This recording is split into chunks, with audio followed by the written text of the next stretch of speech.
It was a communal and divisive campaign. I think anybody who was a spectator or was engaged with it, regardless of which side he or she was, would recognize that it drew stark lines between religious communities in a way that's not altogether unusual, but the explicitness with which this was done was stark. I think the most interesting thing was the emphasis on the word Ghuspetia or infiltrator. Because if you are going to demonize, as you suggest, Muslims, why would you use the term Ghuspetia or infiltrator? And I suggest the reason you word is that you're using this term to indicate their alienness, that they're not one of us, that they're from outside of us, that they're alien.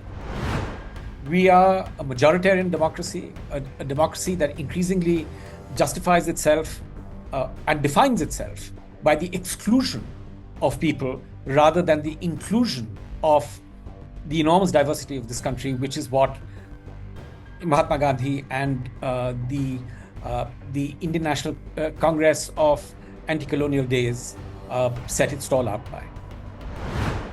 He believes that people are ready to receive the Prime Minister of India as some kind of divine, God-ordained figure.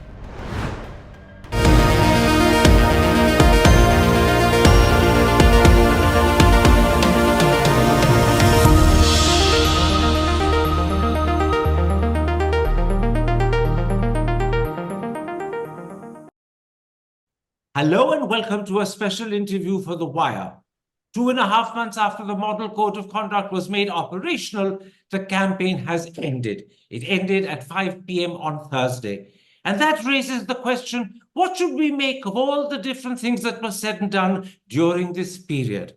Joining me to help understand and assess the campaign and also put it in some perspective is the well-known historian, novelist, and columnist, Mukul Kesavan.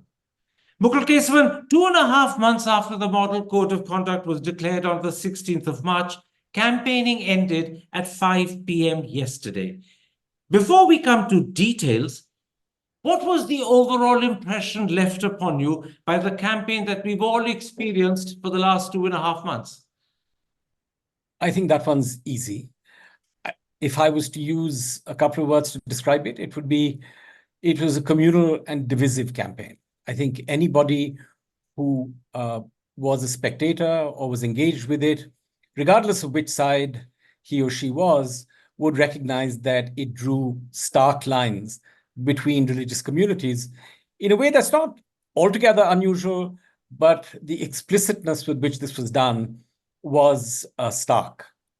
Let's come to the Prime Minister for the simple reason that he is by far the most prominent politician in the country today. He's called Indian Muslims, who are fellow citizens, infiltrators, and people who have more children than others. He's repeatedly said Muslims will benefit from reservations snatched from OBCs, SCs, and STs, thus demonizing them in Hindu eyes. What was your response when you heard this sort of talk? Well, my first response was that this isn't new. I think there's a tendency in India in the news cycle to exaggerate the difference between now and then. We have seen this with the BJP and Mr. Modi from 2014. If you and I remember that during that campaign, Mr. Modi and Mr. Shah made frequent use of the term pink revolution, by which they broadly meant the cattle trade, the slaughter of cows, the implication of Muslims within this. So this kind of dog whistling is not unknown, especially within the context of BJP campaigning. But I think what's been, from my point of view, as just a spectator, as far as current events are concerned, and as a historian, I think the most interesting thing was the emphasis on the word Ghuspetia or infiltrator. Because if you are going to demonize, as you suggest, Muslims, why would you use the term Ghuspetia or infiltrator? And I suggest the reason you word is that you're using this term to indicate their alienness, that they're not one of us, that they're from outside of us, that they're alien. But why infiltrator? I think to understand that, you have to look forward to what the BJP's project, should they win a third term, might be.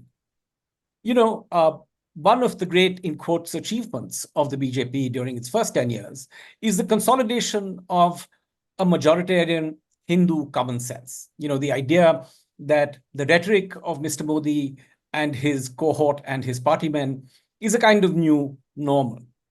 So the lynchings, the violence, the demonization of Muslims, all of this has served the BJP to try and create the sense that Muslims are, in fact, a kind of alien, second-class community.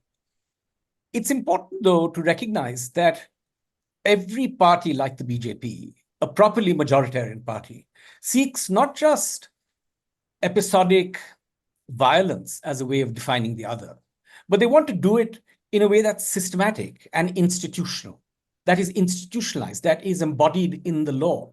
And I think that's where the term infiltrator presages what I suspect is going to happen should Mr. Modi achieve a majority and a third term. And I think to understand the significance of infiltrator, you have to think about one of the crowning glories from Mr. Modi's point of view of his second term, which is the Citizenship Amendment Act. What the Citizenship Amendment Act does is that it creates a religious test for citizenship in one narrow sphere. That is, people who migrate from three countries, Afghanistan, Pakistan, and Bangladesh, Muslim majority countries.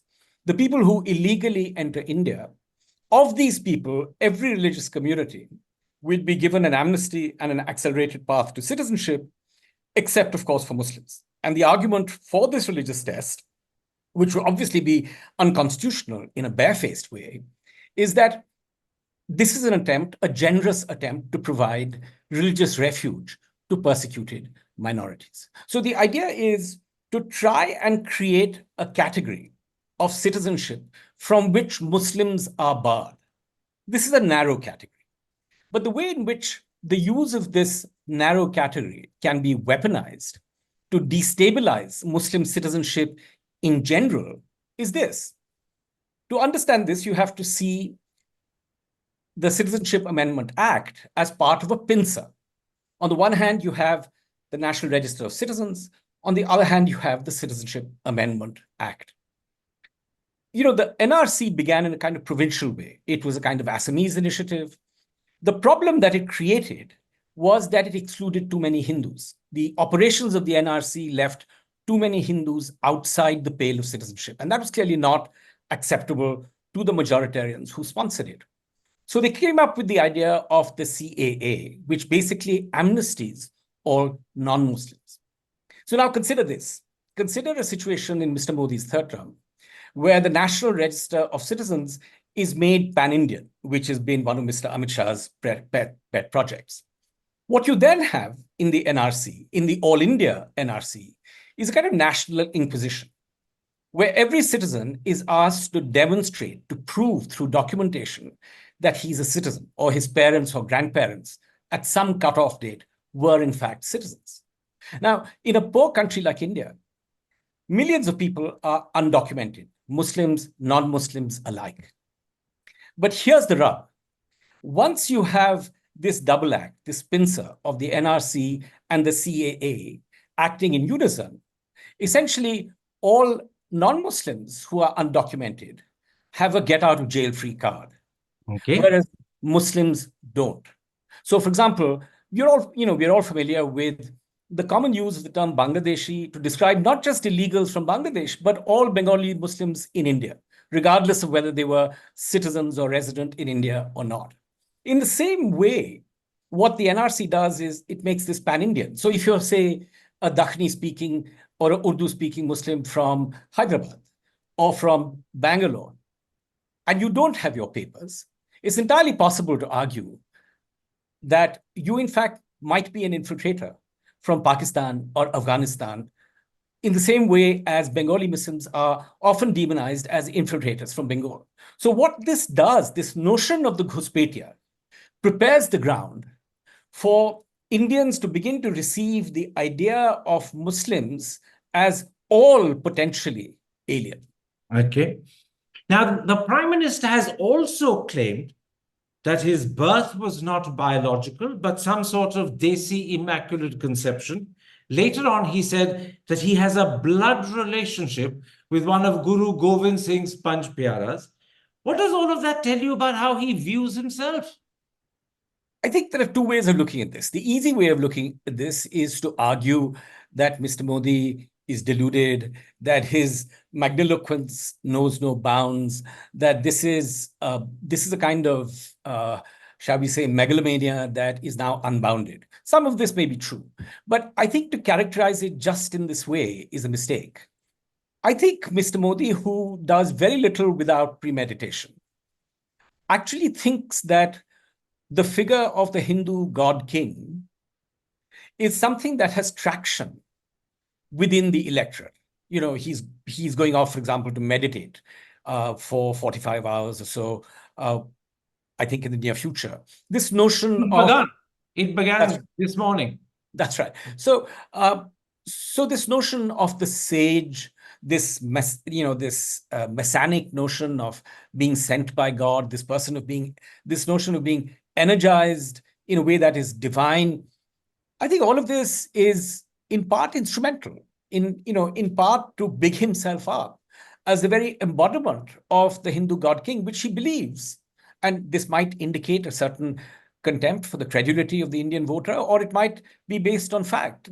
He believes that people are ready to receive the Prime Minister of India as some kind of divine, God-ordained figure. And he thinks that this will act to his political benefit. Now, in a recent interview, the Prime Minister claimed that until Richard Attenborough made his film, no one had heard of Mahatma Gandhi outside India. That is clearly and blatantly rubbish. So when you heard that statement, what went across your mind? I think what went across my mind was that, people from Mr. Modi's political lineage have a gigantic chip on their shoulder about one particular figure, and that's Gandhi. Not Nehru. I mean, Nehru is someone you can pigeonhole and demonize.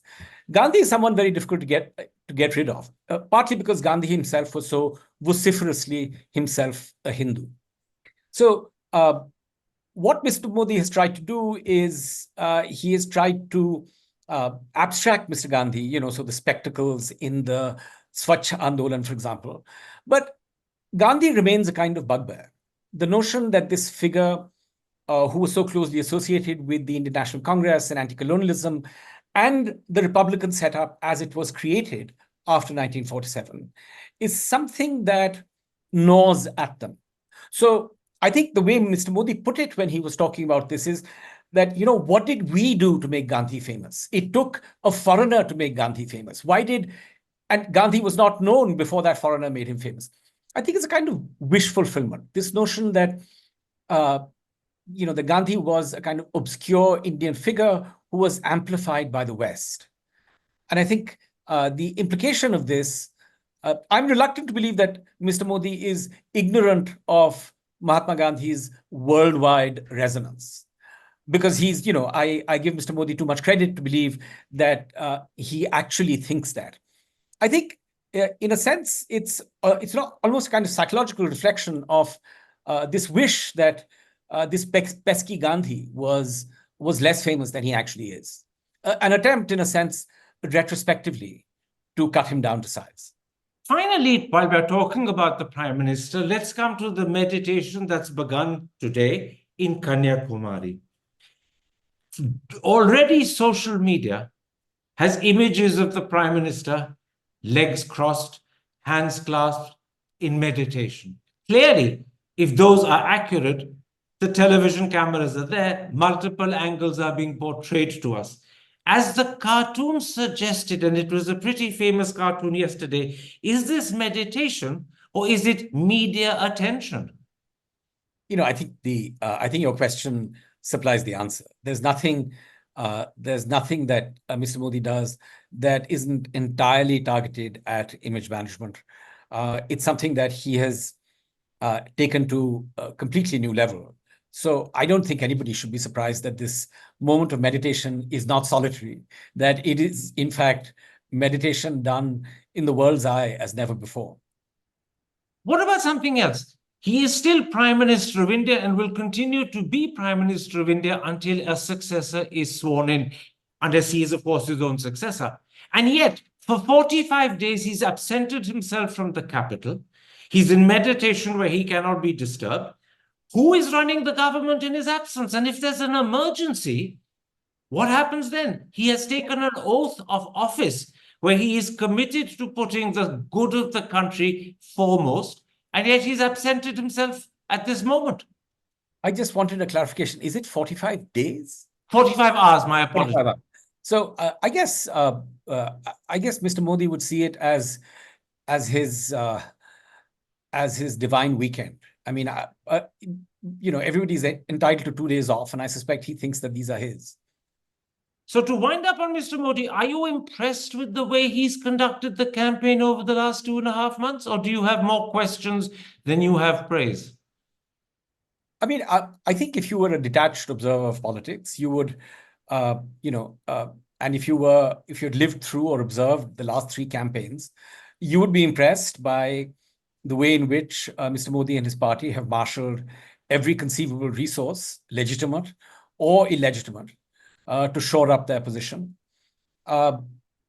Whether I find much to praise in this is self-evident. I don't. I think, but we'll talk about this, I'm sure. I think this campaign is in a sense the embodiment of a kind of a lopsided political culture that bodes ill for electoral democracy in this country. Let's come to Rahul Gandhi. He's repeatedly claimed that if the BJP gets 370 seats on its own, and if the NDA, their alliance, gets over 400, they will change the constitution and in particular scrap reservations for OBCs, SCs and STs. Do you think that message carried conviction with the country, or have most Indians received it as what I could call tu meh rhetoric? Well, I can't really ventriloquize for how people received it, because India is such a hierarchical and such a divided country that the way in which all of us respond to political messaging, in a sense, reflects our own existential circumstance. I will say this, though, that the BJP and the Sangh Parivar that hosts it has traditionally been a Savarn or upper caste, Hindu-dominated political formation. It's been one of Mr. Modi's great achievements that he has succeeded in a sense, marketing himself as a backward caste and, in a sense, increasing the BJP's traction amongst more plebeian caste groups and social groups. But I don't know whether the BJP is ready to abolish reservations, because reservations are so foundational to not just the Indian Constitution, but so foundational to our sense of affirmative action and a just politics, that it would be a brave party that even with a 2/3 majority would set about actually abolishing them. This may happen, but I think it's unlikely. What I think is entirely likely is that a 2/3 majority would, as Mr. Rahul Gandhi suggests, encourage Mr. Modi to amend the constitution in ways that conform with the BJP's notion of what Bharat should look like. For a start, to nominally at least make Bharat that is India, merely Bharat that is Bharat. And furthermore, to try and reconstitute the republic. Because in a sense, we're on the verge of the 100th anniversary of a political organization, the RSS, whose entire reason for being is to reconstitute India as a Hindu Rashtra. So I have no doubt at all that if they had the majority to single-handedly and without the cooperation of others reconstitute the party, they reconstitute the republic, they would. Earlier this week, Rahul Gandhi referred to Rubia Liaquat, the anchor to whom Mr. Modi revealed that he was not biological, as a chamchi. Should someone who one day hopes to be Prime Minister of India talk of a leading journalist in this way? Was this fitting language? I would certainly say that he would have been within his rights to describe Mr. Modi's interviewers and the mainstream media in India generally as sycophantic. That's both true and therefore an entirely reasonable description.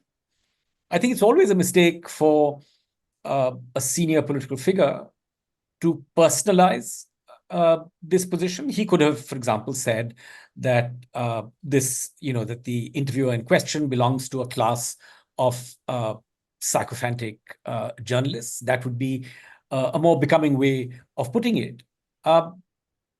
Addressing it at an individual is probably unseemly, but I have to say that given the disgraceful self-abasement of Indian anchors and interviewers, I hesitate to call them journalists, not just through this election campaign, but over the last decade, I can understand the impatience that goads a political leader to forget his position and use language that is excessively personalized. Let's come, Mukul Kesavan, to the Election Commission, which acts as a sort of referee during the campaign period. From your perspective, how well or how poorly has it acquitted itself? I think it's useful to think of the election campaign historically, because I think we tend to forget that there was a time in the 60s and 70s when the election commission was fairly toothless, where in our elections, democratic propriety was often honored in the breach. And then, of course, came along Mr. T.N. Seshan, who decided that his office was a statutory office. And since he was a bit of a megalomaniac, he decided that he could, in fact, throw his weight about and be unfearful of consequences. And I think the Election Commission gained enormously from Mr. Seshan's sense of himself.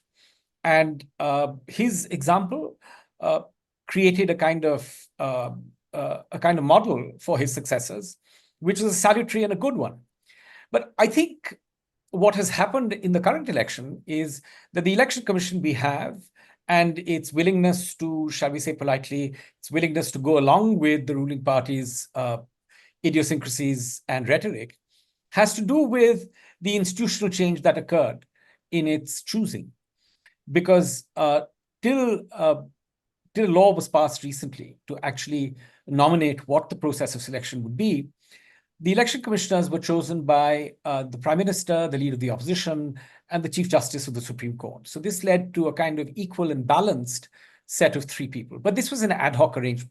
The Supreme Court had indicated that this arrangement would be superseded when Parliament made a law that actually governed the selection of the Election Commission. And now we have a law where the government, in a sense, has a majority of 2-1 vis-a-vis the opposition. There is no balancing neutral. So you get the Election Commission that an institutional arrangement like this would create, which is to say an Election Commission which is broadly in sync with the wishes of the ruling party.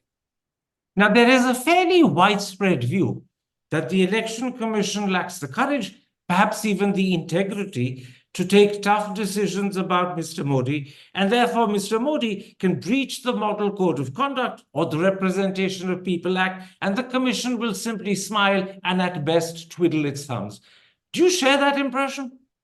Well, I don't know what the inner workings or thinkings of the election commissioners are, but certainly from their performance, from what the BJP has managed to get away with, from the kind of rhetoric that Mr. Modi has been free to indulge in without any reproach or any stricture from the Election Commission, it's fairly clear that the Election Commission has taken shall we say, an expansive view of what the Prime Minister and the ruling party are entitled to say. We all know that the matter of the divisive rhetoric of Mr. Modi, the whole question of Ghuspetias, the abhorrent reference to emotive things like Mangal Sutras being snatched and being given off to the other. All of these things were brought to the Election Commission's notice, and it failed either to act promptly or indeed to act at all. So I think from its performance, I can't argue from their motives. From their performance, I think the Election Commission has done dreadfully in terms of, at least in terms of creating any kind of restraining frame within which the ruling party and its leaders have to act. The Election Commission has done dreadfully. In other words, it's an appalling performance. I think so. I think we should distinguish the process by which the election is organized, which is a truly Herculean task and done with extraordinary skill. The actual mechanics of taking the vote, counting it, that's the infrastructure of voting. This is something that happens every election. And we must hope and pray that this is done with integrity, and so far it has been.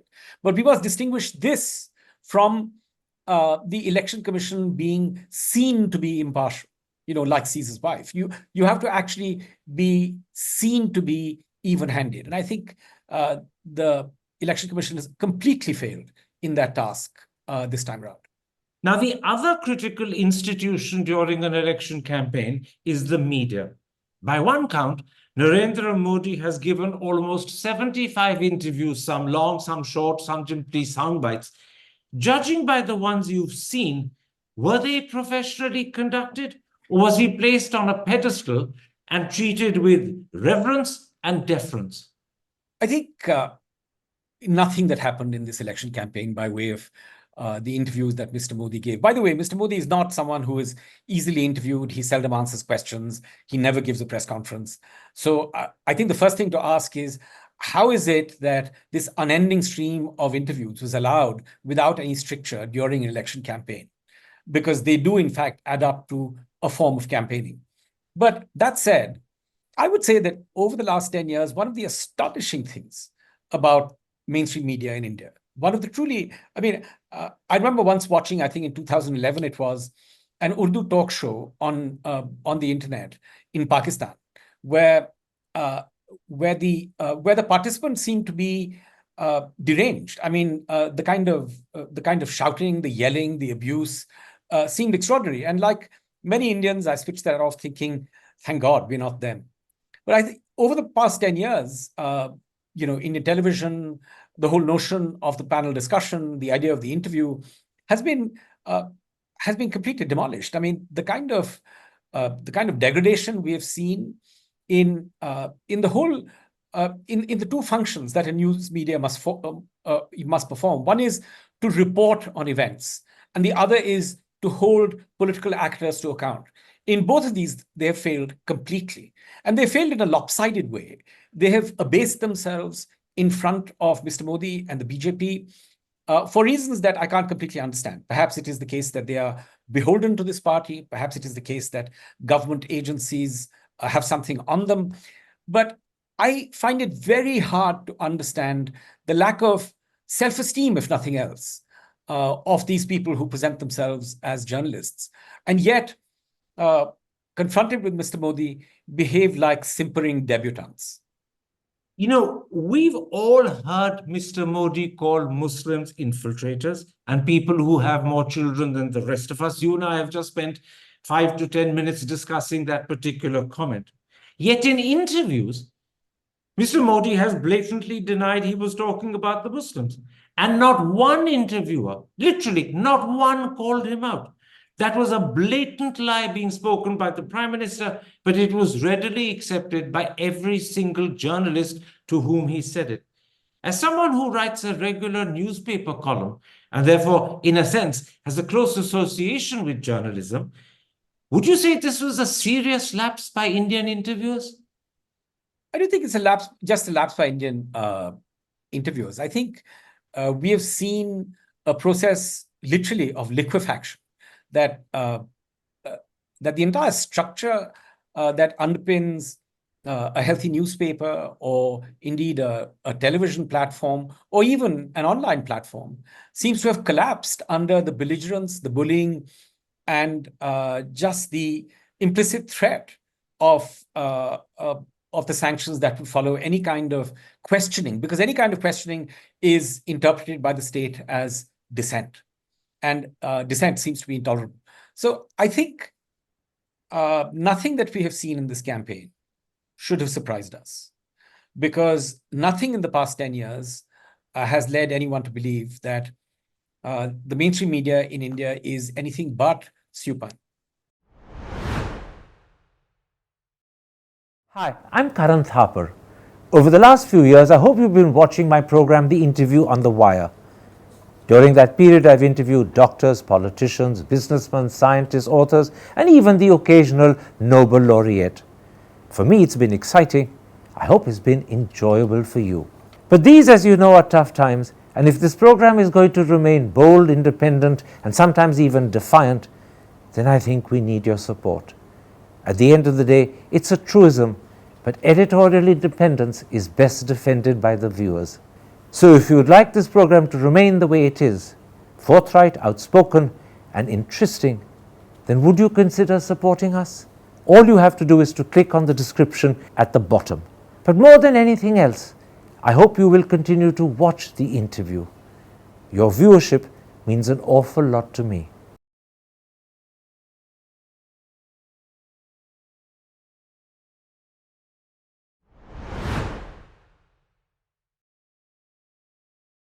We're coming to the end of this interview, Mukul Kesavan, but let's broaden our discussion briefly before we end it.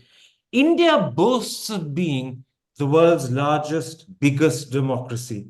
Has the campaign we've lived through lived up to that boast, or has it fallen woefully short?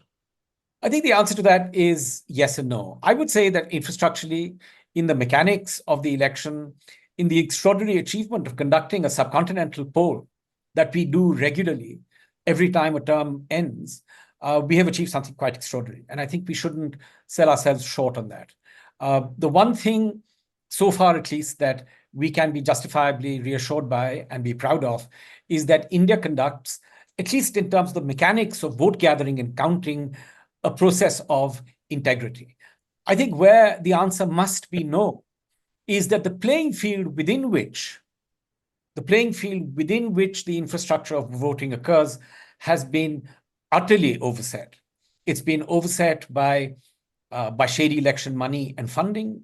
It's been overset by the use of government agencies to cripple and intimidate and indeed to imprison political rivals of Mr. Modi. And it has been, in a sense, debauched by the failure of the media, which of course is meant to inform the process of political choice. The utter failure of this media to ask hard questions and report grim facts. Let me ask you a different sort of question about the suitability and appropriateness of the issues that were raised during the campaign by politicians. India is a poor country with high levels of unemployment and inflation, and a lot of people lead what you could euphemistically call deprived lives.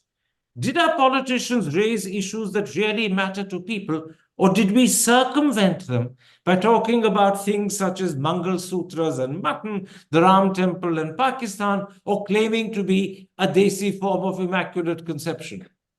I think all Indian elections are a kind of mix of the material and the metaphysical. I think there is some sense which every sensible political party, and Mr. Modi's BJP is a very pragmatic and intelligent party, has messaged its ability and its track record in reaching material subsidies to Indians. So that's one part of it. But I think the part that you're referring to is the sort of top dressing to the mechanics of, say, caste calculation or welfare. What Mr. Modi has done is that he has chosen the culture wars.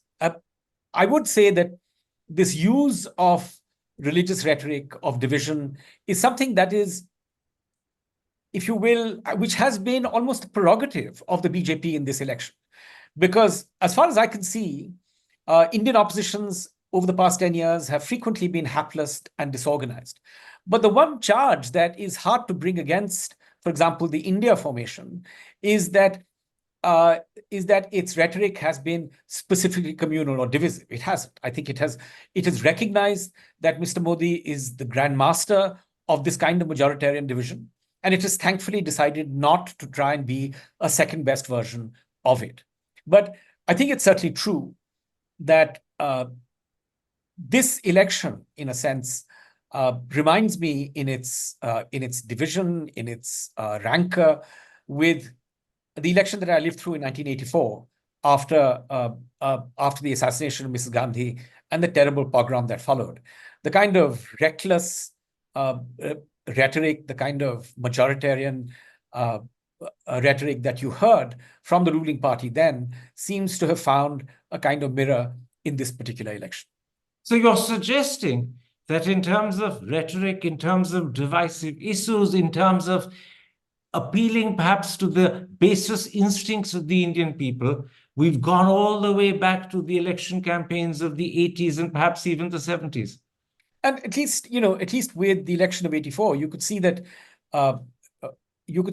the immediate precursor to the election was the terrible violence that occurred in Delhi, the pogrom of Sikhs in Delhi.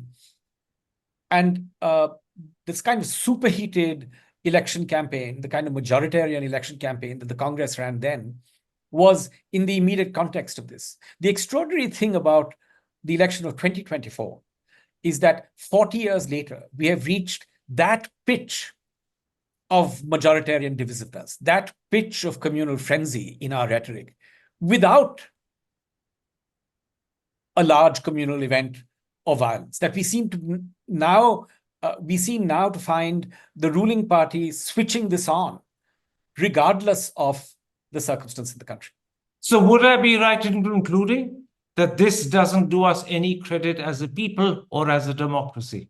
It certainly indicates that if we are a democracy, and I think electorally we are a majoritarian democracy, a democracy that increasingly justifies itself and defines itself by the exclusion of people rather than the inclusion of the enormous diversity of this country, which is what Mahatma Gandhi and the Indian National Congress of anti-colonial days set its stall out by. Mukul Kesavan, thank you very much for speaking to me. Take care. Stay safe. Thank you for the opportunity. Thank you, Karan. Hi, I'm Karan Thapar.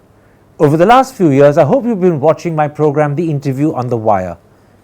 During that period, I've interviewed doctors, politicians, businessmen, scientists, authors, and even the occasional Nobel laureate. For me, it's been exciting. I hope it's been enjoyable for you. But these, as you know, are tough times, and if this program is going to remain bold, independent, and sometimes even defiant, then I think we need your support. At the end of the day, it's a truism, but editorial independence is best defended by the viewers. So if you would like this program to remain the way it is, forthright, outspoken, and interesting, then would you consider supporting us? All you have to do is to click on the description at the bottom. But more than anything else, I hope you will continue to watch The Interview. Your viewership means an awful lot to me.